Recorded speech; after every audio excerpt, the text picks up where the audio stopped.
Sir నమస్తే అండి, మీ పేరు? నా పేరు జీజే ప్రసాద్ అండి. ప్రసాద్ గారు చెప్పండి, ఇప్పుడు ఈసారి ఎలక్షన్స్లో మీరు ఎవరిని కోరుకుంటున్నారు? ఎవరు ముఖ్యమంత్రి అయితే బాగుంటుంది అనుకుంటున్నారు? నేనైతే వైఎస్ జగన్ గారినండి. ఎందుకంటే ఆయన పెట్టిన నవరత్నాలు చాలా బాగున్నాయి. ఈ నవరత్నాలు అనేవి ప్రతి పేదవాడికి చేస్తాయని మా ఉద్దేశం అండి. ఎందుకంటే ఇంతకుముందు వాళ్ళన్న వైఎస్ రాజశేఖర్ గారు చేసిన పథకాలన్నీ పేద ప్రజలకు అందాయి. అలాగే ఈ జగన్ గారు వస్తే ఈ ఆయన చేపట్టిన కార్యక్రమాలన్నీ ప్రజలకు వెళ్తాయని మేము ఆశిస్తున్నామండి. సరే సార్, అంటే ఈ 5 years నుంచి ఈ రాష్ట్రంలో అభివృద్ధి చూశారు, చంద్రబాబు నాయుడు పరిపాలన చూశారు, ఎలా అనిపిస్తుంది ఈ 5 years నుంచి మీకు? అంటే 5 years అంటే మరి ఈ 4 సంవత్సరాల్లో మరి ఆయన చేసింది పెద్ద ఏం కనిపించలేదండి మాకైతే. ఏదో పోలవరం ప్రాజెక్ట్ అన్నారు, ఈ మంగళగిరిలో అది కట్టారు, కానీ ఇదంతా ప్రజల్లోకి ఏమీ వెళ్ళలేదండి. ఆయన పెట్టిన పథకాలు కూడా జనాల్లోకి వెళ్ళలేదు. అలాగే ఈ ఆరోగ్యానికి సంబంధించి 108 కానీ 104 కానీ అవి పెద్ద పని చేయలేదండి. ప్రజలు చాలా ఇబ్బంది పడ్డారు. మరలా వైఎస్ జగన్ గారు వస్తే కంపల్సరీగా ఇవన్నీ అవుతాయని మేము ఆశిస్తున్నామండి. సరే సార్, ఈ 4.5 years నుంచి చంద్రబాబు నాయుడు పరిపాలనలో ఎన్నో సంక్షేమ కార్యక్రమాలు తీసుకున్నాడు. మీకు కానీ మీ కుటుంబానికి ఎలాంటి లబ్ధి పొందలేదా మీరు? లబ్ధి పొందంగానండి, కొంచెం మరి వడ్డీ కూడా అలాగే ఇవ్వటం కూడా, అంటే వడ్డీ కూడా అలాగే వేయటం జరిగిందండి. డ్వాక్రా మహిళలకి అలాగే పావుల వడ్డీ అన్నారు, కానీ అంతకన్నా ఎక్కువే పడిందండి వడ్డీ రేటు. సరే సార్, ఏలూరు నియోజకవర్గ ఓటర్గా చెప్పండి, ఈ 4.5 years నుంచి ఎలాంటి అభివృద్ధి చెందింది? ఇక్కడ ఎమ్మెల్యే పనితీరు ఎలా ఉంది? ఈసారి మీరు ఎవరిని కోరుకుంటున్నారు ఇక్కడ? మేము కోరుకునేది ఇక్కడ ఆళ్ళనాని గారినండి, ఎమ్మెల్యే వైసీపీ. డెవలప్మెంట్ ఎలా కనబడింది 5 years? డెవలప్మెంట్ అంటే ఆశించినంత జరిగిందా? కొంతవరకు జరిగింది సార్. జరిగింది. సరే సార్, ఫైనల్ క్వశ్చన్, ఈసారి ముఖ్యమంత్రి ఎవరైతే బాగుంటుంది, ఇక్కడ ఎమ్మెల్యే ఎవరైతే బాగుంటుంది, మీ అభిప్రాయం చెప్పండి. మనకి సీఎం వచ్చి జగన్ గారు అండి, వైఎస్ జగన్ గారు. ఇక్కడ ఎమ్మెల్యే గారు వచ్చి ఆళ్ళనాని గారు, వైసీపీ. పక్క నో డౌట్. నమస్తే అండి, ఏం పేరు సార్ మీ పేరు? చోటే అని పిలుస్తారండి, అబ్దుల్ షాన్వాజ్ నా పేరు. సరే సార్ చెప్పండి, ఇప్పుడు ఎలక్షన్స్ కదా, 2019 ఎలక్షన్స్ వచ్చేసాయి. మరి ఈ 5 సంవత్సరాలు మన ఆంధ్ర రాష్ట్రానికి ముఖ్యమంత్రి ఎవరుంటే బాగుంటుంది, ఎవరిని కోరుకుంటున్నారు మీరు? ఇప్పుడు ఒక పార్టీ పరంగా నేను మాట్లాడనండి, నేను పార్టీ పరంగా మాట్లాడను. అయితే మనం 45 సంవత్సరాలు నాకు వయసు వచ్చింది. ఒక సిమెంట్ రోడ్డు కానీ, ఒక దోమ గురించి కానీ, ఒక కింద స్థాయి వాడి గురించి పట్టించుకుని ఎవరన్నా ముఖ్యమంత్రి ఉన్నాడంటే నాకు తెలిసి చంద్రబాబు నాయుడు. అక్కడ ఎక్కడో పై స్థాయిలో ఏసీలో కూర్చొని ఆయన పట్టించుకుపోయినా కూడా 5 సంవత్సరాలు గడిచిపోతాయి. మళ్ళీ కావాలంటే రాగలుగుతాడో ఏ తర్వాత విషయం. కానీ ఇవాళ గవర్నమెంట్ హాస్పిటల్లో మొన్నే మా అమ్మగారిని జాయిన్ చేసాం. ఒక దోమ లేదండి, దానికి ఒక మెష్ ఏర్పాటు చేసి అంత డెవలప్మెంట్, అంత నీట్నెస్, రోజుకి 2 సార్లు క్లీనింగ్ అండ్ వాష్ తడిగొట్టు పెడుతున్నారు. అంటే అంత నీట్నెస్ ఎవరి వలన చేస్తున్నారంటే ఒక అధికారి, ఒక పరిపాలించే నాయకుడు ఆ భయం వల్ల కింద స్థాయి ఉద్యోగులు చేస్తున్నారు. లేకపోతే వాళ్ళు కూడా ఒక రూమ్లో కూర్చొని పేర్లు చూసుకుంటుంటారు. అలాగే ఇవాళ రోడ్లో ఇక్కడ మన ఏలూరు దగ్గరలో దెందులూరు ఉంది, పొద్దున్న వారానికి కనీసం ఒక 50 మంది చనిపోయేవాళ్ళండి. అటువంటిది ఇలా దెందులూరు దగ్గర ఒక యాక్సిడెంట్ కూడా మనం చూడట్లేదు. దేనివల్ల రోడ్లు ఎడలిపోయినాయి. అలాగే నేను ఎర్రమట్టి రోడ్డును కంకర్రాడ్ రోడ్లు చూసిన ఉండే తప్ప దానికి మించి రోడ్లు చూడలేదు. ఇలా సిమెంట్ రోడ్లు చూస్తున్నాము. ఇలా స్వయంగా చదువుకున్న పిల్లలు మన ఆంధ్ర ఇప్పుడు పొజిషన్ మారిపోయింది సార్. ఇప్పుడు మనం ఆలోచించి ఓటు వేయాలండి ఎలాగైనా కూడాను.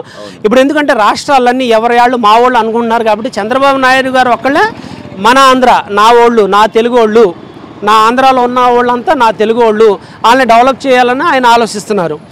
అందుకని ఏంటంటే చదువుకున్న పిల్లల్ని వీళ్ళు ఇళ్ళల్లో కూర్చున్నారు, వీళ్ళని స్కిల్ డెవలప్మెంట్ అవ్వాలని చెప్పేసి మొన్న ఆర్పిఎఫ్ గవర్నమెంట్ జాబ్స్ ఏదో సెంట్రల్ గవర్నమెంట్ జాబ్స్ పడితే బెంగళూరు పంపించి తలకి 50,000 రూపాయలు ఖర్చు పెట్టి కుర్రోళ్ళకి 45 రోజులు ట్రైనింగ్ ఇప్పించారు. అదే కాకుండా కలెక్టర్ ఆఫీస్లో ఏదో ఒక ఆఫీస్ ఉంది, నాకు తెలీదు, వాళ్ళు కుర్రోళ్ళందరినీ గ్యాదర్ చేసి పేపర్లో వేసి తీసుకెళ్ళి మొత్తం రాష్ట్రం అంతా తీసుకెళ్ళి స్కిల్ డెవలప్మెంట్ చేసుకొస్తున్నారు.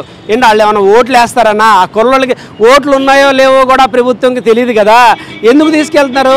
అది ఆలోచించాలండి. మానవత్వం లేకుండా ఏమీ డెవలప్ అవ్వలు ఏలేదు. ఇంత పెద్ద ఎడలుపు రోడ్డు మేము చూడలేదు. నేను ఎప్పుడో ఫ్రంట్ ఇంజిన్ ఉండగా చిన్న డొక్కు ఆటో ఉన్న కాడ నుంచి ఆటో తోలుతున్నాను నేను ఒక ఆటో డ్రైవర్గా.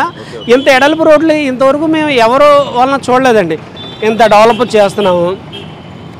నిన్న ఒక ముస్లింగా నేను కూడా ఒక మాట చెప్పకూడదో సలావుద్దీన్ ఆయన ఓఎస్ ఆయన హైదరాబాద్ ఆయన ఆయుష్యుద్దీన్ ఓఎస్సీ గారు చెప్తున్నాడు, చంద్రుడు ఆంధ్రాకి వస్తాను, ఒక్క ఇంటికి కూడా తల ఇంటికి కూడా ఏం తేలేరండి. ఎందుకంటే ఇక్కడ మేము మాదని వచ్చేసింది, మాకు ఆంధ్ర మాది, మాకు బిర్యానీ వండుకోవడమే రాదు, పేడ వండుకున్నట్టు వండుకుంటారు అన్న వాళ్ళు వచ్చి ఇలా మేము అభిప్రాయాలు మార్చుకోవడం ఏమి ఉండదండి. ఏదో తెలియక జనాలు అలాగా డిస్టర్బెన్స్ అవుతున్నారు. లేదని అభిమానం ఉండొచ్చు, ఒక పార్టీ అంటే నాకు అభిమానం ఉండొచ్చు, అంతే తప్ప అభిమానాన్ని పట్టుకొని ఈ డెవలప్మెంట్ ఏమీ జరగలేదని కళ్ళు మూసుకొని చూస్తే నిజంగా మనం కళ్ళు మూసుకొని ఉంటే మన ఇంట్లో మొత్తం పిల్లొచ్చి మొత్తం పాలు తాగిలిపోద్దండి. మనం అదే పరిస్థితిలో ఉన్నాం సార్. అది సరే సార్, మొత్తం చెప్పారు, 5 సంవత్సరాల చరిత్ర చెప్పారు, చంద్రబాబు నాయుడు గురించి చెప్పారు. కానీ ఈసారి మరి జగన్ ఒక అవకాశం అడుగుతున్నాడు, పవన్ కళ్యాణ్ కూడా ఒక అవకాశం అడుగుతున్నాడు. ఎలా ఉండబోతుంది ఈసారి ఎలక్షన్స్? అవకాశం అడుగుతున్నారంటే అండి, అవకాశం అడగడంలో తప్పులేదు సార్.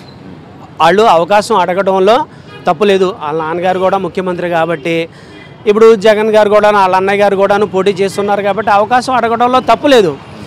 అయితే మేమేం ఆలోచిస్తున్నామంటే, ఆయన ఏమి ఉత్తి మనకి తీసుకొచ్చి ఉత్తి ఖాళీ స్థలం ఇస్తే ఆ ఖాళీ స్థలంలో అపార్ట్మెంట్ కట్టేశాడు ఆయన. కట్టేసి దీంట్లో మీకు ఇన్ని వేల ఉద్యోగాలు ఇస్తానంటే, వద్దు మాకు అపార్ట్మెంట్ వద్దండి, మళ్ళీ ఆ మురుగుదొడ్డి దగ్గర ఆ మురుగుదొడ్ల దగ్గర మళ్ళీ కొత్తగా కట్టండి, దాంట్లో ఇస్తారు కానీ అంటే అది కరెక్ట్. ఆల్రెడీ డెవలప్మెంట్ జరుపుకుంటూ వస్తుంది, రాజధాని వచ్చేసింది, కోర్టు వచ్చేసింది, అనేక రకాలుగా ఎన్నో చెప్పుకుంటూ వెళ్తే వందలాది డెవలప్మెంట్లు వచ్చేసినాయి సార్. ఇప్పుడు అది ఎదరికి వెళ్ళాలంటే ఆయన చేశాడు కాబట్టి ఆ కమాండింగ్ పవర్ ఉందనుకొని మేము ఆలోచిస్తున్నాం సార్.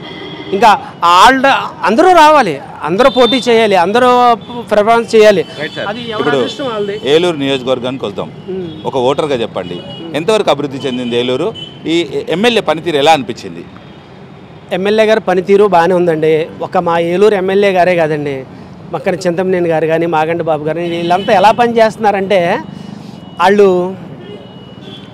వాళ్ళు ఎలా పనిచేస్తున్నారంటే ఏసీ రూముల్లో కూర్చున్నా కూడాను వాళ్ళకున్న ఆస్తులు ఏసీ రూముల్లో కూర్చున్నా కూడా వాళ్ళు గెలవపోయినా కూడా పర్లేదండి. వాళ్ళు ఎలా పనిచేస్తున్నారంటే, పైన ఆయన పరిగెట్టిస్తుంటే ఇక్కడ దాకా అక్కడ నుంచి పరిగెట్టమంటే వసంతమాల దాకా పరిగెట్టండి బాబు అంటే వాళ్ళు పాత బస్ స్టాండింగ్ దాకా పరిగెడుతున్నారండి. ఎందుకు పరిగెడుతున్నారంటే అందరిలోనూ వచ్చేసింది. ఇప్పుడు రాజకీయ నాయకుల్లో కూడాను నా ఏలూరుని డెవలప్ చేసుకోవాలి. ఇప్పుడు ఇదే ఏలూరు ఇప్పుడు బడేటి బుజ్జి గారి కోటాలో పడిపోయింది, మాగంటి బాబు గారి కోటాలో పడిపోయింది, ప్రభాకర్ గారి కోటాలో పడిపోయింది.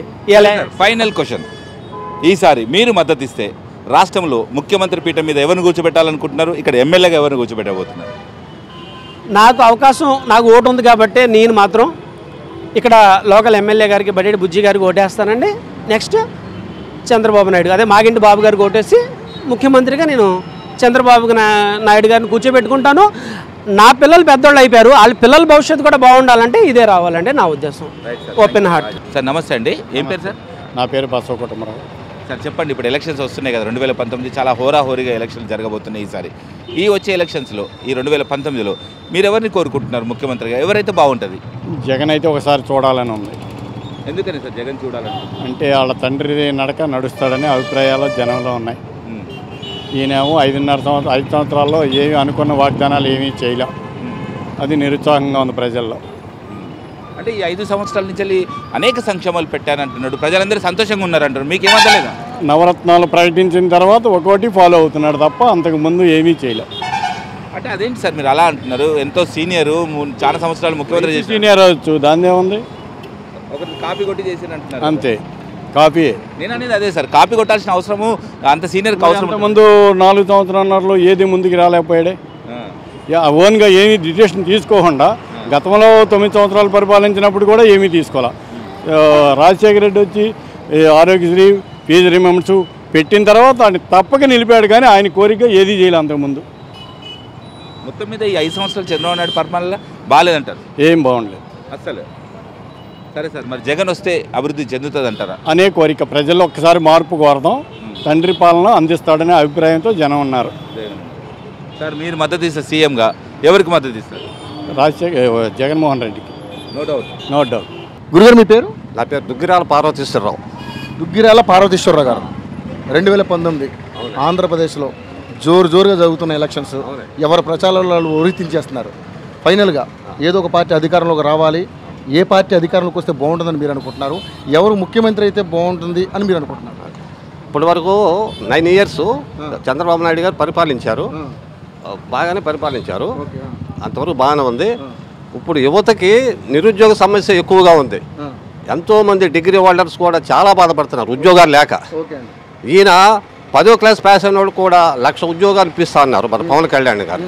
దానివల్ల పవన్ కళ్యాణ్ గారికి ఓటేస్తేనే బాగుంటుంది, నా ఉద్దేశం అది. నా వయసు నేను కూడా సపోర్ట్. నా వయసు 67 సంవత్సరాలు. నేను రేడియో ఇంజనీర్ పాస్ అయ్యా. ఆయన ఇంతవరకు ఏ ఉద్యోగం లేదు, ప్రైవేట్గా ఏదో చేసుకుని కుటుంబాన్ని లాక్కొచ్చా. దానివల్ల ప్రతి చోట నిరుద్యోగ సమస్య ఎక్కువగా ఉంది, లంచాలు ఎక్కువ ఉన్నాయి. ఉద్యోగాలు రావాలంటే లంచం ఇస్తేనే, మామూలుగా పాస్ అయిన వాడికి ఉద్యోగాలు రావు, కష్టపడి పాస్ అయినా రావు. లంచం కానీ రికమెండేషన్ కానీ ఉండాలి. నా అనుభవం బట్టి చెప్తున్నా, 67 years నాది. నా అనుభవం బట్టి చూస్తే ఉద్యోగాలు లేవు, చాలా ఇబ్బందిగా ఉంది. దానివల్ల ఇప్పుడు యువతకి మార్పు అనేది రావాలి. అంతకుముందు తెలుగుదేశం కూడా 4.5 ఏళ్లలో తెలుగుదేశం పార్టీ ఏం అభివృద్ధి చేయలేదండి? చేశారు, వాళ్ళు కొంతవరకు చేశారు, కానీ ఇంకా బాగా చేయాలి. ఇంకా బాగా చేయాలంటే మార్పు రావాలి ప్రజల్లో. ఏ మార్పు కోరుకుంటున్నారు? ప్రజల్లో మార్పు, యువత రావాలి. యువతకు ఉద్యోగాలు లేవు, చాలా బాధపడుతున్నారు. యువతకు ఉద్యోగాలు రావాలంటే ఇప్పుడు ఎవరు ముఖ్యమంత్రి అయితే బాగుంటుంది? ఈయన పవన్ కళ్యాణ్ గారు అవుతేనే బాగుంటుంది, నా ఉద్దేశం. ఖచ్చితంగా చెప్తున్నా, మార్పు అనేది రావాలి. ఇప్పుడు ఆయన ఒక సినిమాలో యాక్షన్ చేస్తే 5 కోట్లు 6 కోట్లు ఇస్తారు. అటువంటిది వదిలేసి 4 సంవత్సరాల నుంచి తిరుగుతున్నాడంటే ఆయన ప్రజలకు సేవ చేయాలనేది మనస్ఫూర్తిగా ఉంది, నా ఉద్దేశం అది. ఆయన హ్యాపీగా ఉండి ఆయన సినిమాలు చేసుకోవచ్చు, అవన్నీ మానేశాడు. ప్రజలకు కావాలి. ఇదివరకు ఎన్టీ రామారావు గారు కూడా సినిమాలు మానేస్తే రంగుల్లో దిగారు. అప్పుడు కాంగ్రెస్ పార్టీ వాళ్ళు కూడా ఆయన హేళనగా మాట్లాడారు. ఒక రంగులు వేసుకునేవాడు ఈడేం చేస్తాడు అన్నారు కాంగ్రెస్ పార్టీ వాళ్ళు. అటువంటి వాళ్ళని తుక్కు చేశాడు ఎన్టీ రామారావు. ప్రపంచంలోనే ఎన్టీఆర్ అంటే పేరేంటో నిరూపించాడు. ఆంధ్రుడు అంటే ఏంటి అనేది ఎన్టీ రామారావు గారు నిరూపించాడు. ఆయన నిజాయితీ పరుడు. ఎన్టీ రామారావు గారు చాలా నిజాయితీగా పరిపాలించాడు. అలాగే ఈయన కూడా ఇప్పుడు పవన్ కళ్యాణ్ గారు కంకణం కట్టుకున్నాడు. ఆ రోజు ఎన్టీఆర్ ఎలాగొచ్చాడు ఈయన కూడా అలా వస్తాడని నా ఉద్దేశం అది. సరే, ఎన్టీఆర్ లాగానే ఈయన కూడా పార్టీ పెట్టాడు కాబట్టి బ్రహ్మాండంగా గెలుస్తాడని మీ ఉద్దేశం మీరు చెప్పారు. సరే, ఈ 4.5 ఏళ్లలో మన ఏలూరు నియోజకవర్గం ఎలా ఉంది? ఏలూరు ఎలా డెవలప్ అయింది? ఏలూరులో తెలుగుదేశం బాగానే పరిపాలించారు, నేనే కాదంట్లా, బాగానే ఉంది. కానీ ఇంకా అభివృద్ధి చేస్తారని నేను అంటున్నారు. చూడాలి, ప్రజల మార్పు రావాలి. ఈయన ఎంతవరకు చేస్తారనేది ఒకసారి నెగ్గిస్తే అప్పుడు ప్రజలకే తెలుస్తుంది. బాగా చేస్తే మళ్ళీ చేస్తారు, లేదా ఓడిపోతాడు, అది వేరే సంగతి. ఒక ఛాన్స్ అనేది కొత్త వాడికి ఇవ్వాలి, ఇస్తేనే. మరి జగన్ కూడా ఒక ఛాన్స్ ఇవ్వచ్చుగా. ముందు ఈయన ఇప్పుడు చెప్పేది ఏంటంటే ఇవ్వచ్చు, నేనే కాదంటలేదు. ఈయన ముందు నిరుద్యోగ సమస్య గురించి చాలా శ్రద్ధగా చేస్తున్నాడు. సినిమాలన్నీ వదిలేశాడు, ఎన్నో కోట్లు వదిలేశాడు వచ్చే ఆదాయం. శుభ్రంగా ఏసీలో వెళ్తారు, ఫ్లైట్లో తీసుకొస్తారు షూటింగ్. అవన్నీ వదిలేసి ఖచ్చితంగా చేయాలనేది ఉంది మనసులో. అది నేను కూడా, నా ఉద్దేశం కూడా అదే గ్రహించా. దానివల్ల ఫుల్ సపోర్ట్ యువత అంతా వేస్తున్నారు. అందులో ఎటువంటి డౌట్ లేదు పవన్ కళ్యాణ్ గారికి. కొందరు పైకి చెప్పలేకపోతున్నారు. దేనికంటే కొన్ని చోట్ల రాజకీయ పార్టీ వాళ్ళు గుండాలు ఉన్నారు, గుండాలు ఉన్నారు. పలా నువ్వులు వేస్తానంటే కొట్టేవాళ్ళు కూడా ఉన్నారు. నిజం, ఖచ్చితంగా చెప్తున్నా. అందుకు ఏలూరు కాదు, ప్రతి చోట. దానివల్ల ప్రతి వాళ్ళు ఎవరికి వేస్తారనేది ఎవరు చెప్తున్నా. ఎవరు వస్తాళ్ళు, మీరు వస్తే మీరు, తెలుగుదేశం వస్తే తెలుగుదేశం, జగన్ గారు వస్తే జగన్ గారు, మీకే వేస్తాం అంటున్నారు. లోపల ఉద్దేశం ఎవరికి తెలియదు కదా, అది ఓటు వేసినప్పుడు తెలుస్తుంది. అది మీ మద్దతు అయితే ఎవరికి ఇస్తున్నారు? ఫుల్గా పవన్ కళ్యాణ్ గారికి. ఇక్కడ లోకల్ ఎమ్మెల్యేకి ఎవరికి ఇస్తున్నారు?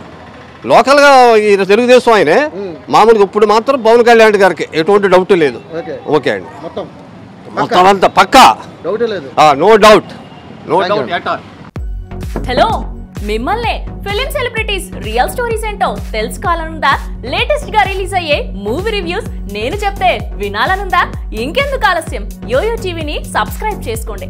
అలాగే మర్చిపోకుండా యోయో టీవీ యాప్ ని కూడా డౌన్లోడ్ చేసుకోండి.